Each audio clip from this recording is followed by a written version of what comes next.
สวัสดีค่ะเพื่อนๆทับทิมเองวันนี้ทับทิมจะพามาตัดต้นไม้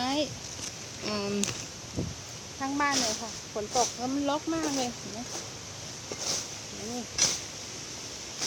นี่อาวุธค่ะ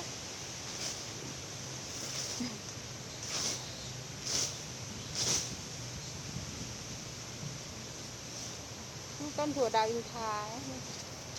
แปลกดีเพราะว่ามันได้น้ำแล้วก็ฝนตกไม่แล้วก็เพิ่งตัดออกไปใหม่ๆมันก็แตกดีนะคะนี่หญ้ารกมาก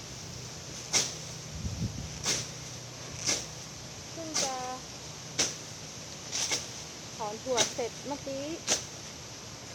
ก็มาถางหญ้าข้างบ้านเลยฝนช่วงนี้ฝนยังไม่ลงเดี๋ยวพอสักพักนึงแหละมันก็จะตกอีกก็เลยต้องรีบทำก่อนเดี๋ยวมันรกกันไปใหญ่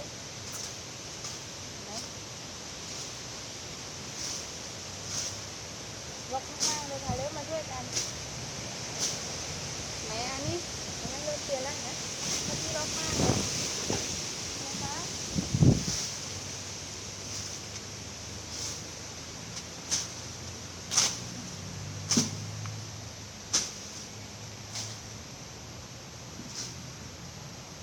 แยกไม่ออกอันไหนต้นไม้หรือว่าอันไหนปลูกเอาไว้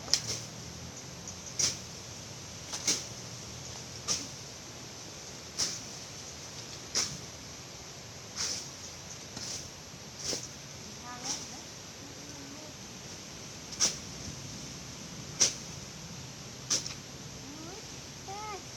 ยังไงหลุดเลยแม่จะกินโหดใช่ไหมแป๊บหนึ่งนะคะ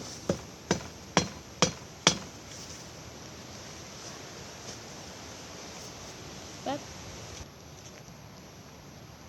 เรียบร้อยค่ะเห็นไหมหอบเลยแป๊บหนึ่งค่ะ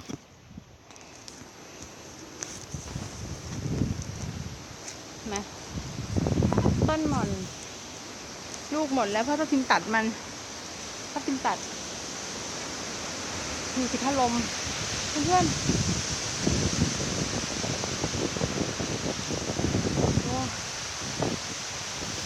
โอ้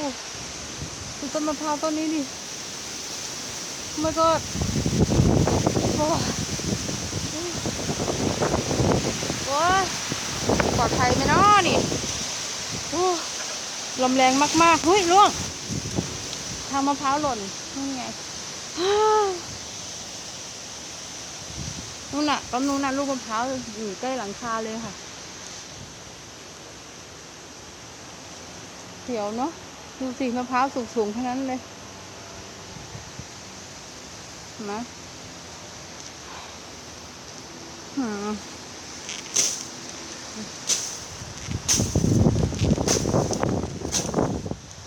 ลกดีนัก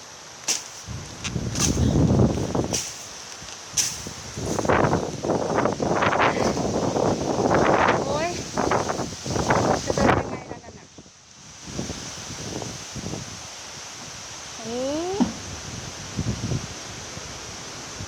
โยกเยกโยกเยกอุ้ยแงวไปรีบเดินกันก่อนทั้งลมทั้งอะไรอะทั้งลมทั้งฝนนะคะตอนนี้ใกล้แล้วโอเคนะคะเพื่อนๆแป๊บนึงโอเคนะคะเพื่อนๆเดี๋ยวเราไปเก็บของก่อนเนาะแค่นี้ไว้เจอกันใหม่นะคะบ๊ายบายค่ะ